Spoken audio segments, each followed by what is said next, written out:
আচ্ছা, করিমের বিটির বয়স কত হতে পারে? 13-14 বছরের মতো। এই বয়স আর কি করার কথা?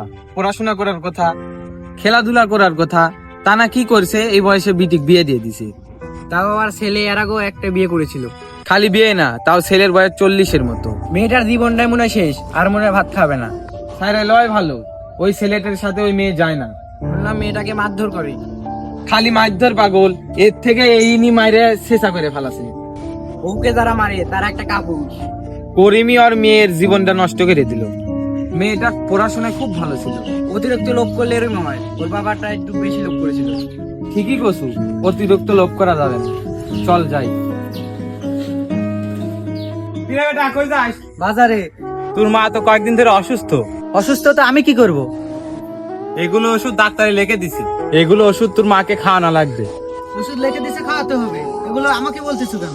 তুই তো বাজারে যাচ্ছু, এই ওষুধগুলো একটু নিয়ে আসিস। ওষুধ আনবো মানে? টাকা আমি কই পাবো? 2 দিন পর আমি শ্বশুর বাড়ি যাবো, সেই টাকাই পাচ্ছি না। বাবা, যে করে হোক এই ওষুধটা আনার ব্যবস্থা কর। তোর মায়ের বুকের ব্যথাটা খুব বেড়ে গেছে। ওসব ওষুধের কথা আমাকে বলো না, আমার কাছে টাকা পয়সা নাই। বাবা, একটু বোঝার চেষ্টা কর। বয়স হয়েছে, এখন ওসব টুকটাক অসুখ হবে। অযথায় ওষুধ খাওয়া টাকা নষ্ট করে লাভ নাই। থাকো, আমি বাজারে যাই।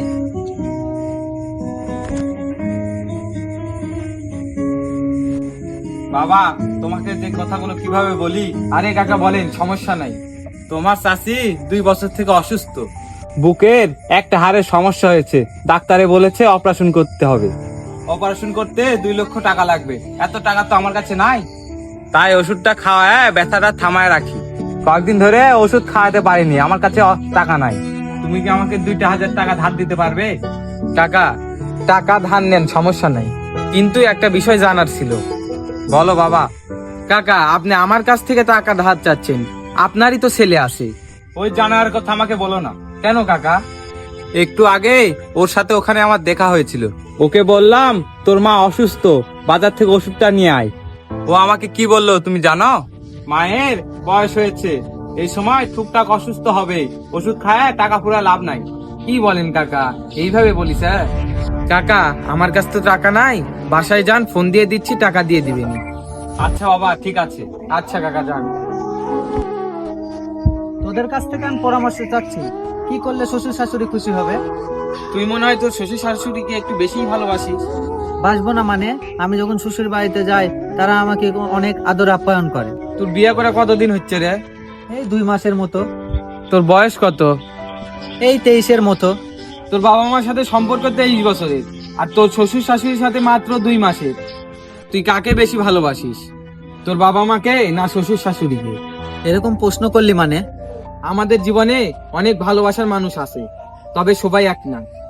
বাবা মার প্রতি একরকম ভালোবাসা, শ্বশুর শাশুড়ির প্রতি একরকম ভালোবাসা, বন্ধুদের প্রতি একরকম ভালোবাসা, বউয়ের প্রতি আরেক রকম ভালোবাসা। তুই তো তোর মা বাবাদের দায়িত্ব পালন করিস না।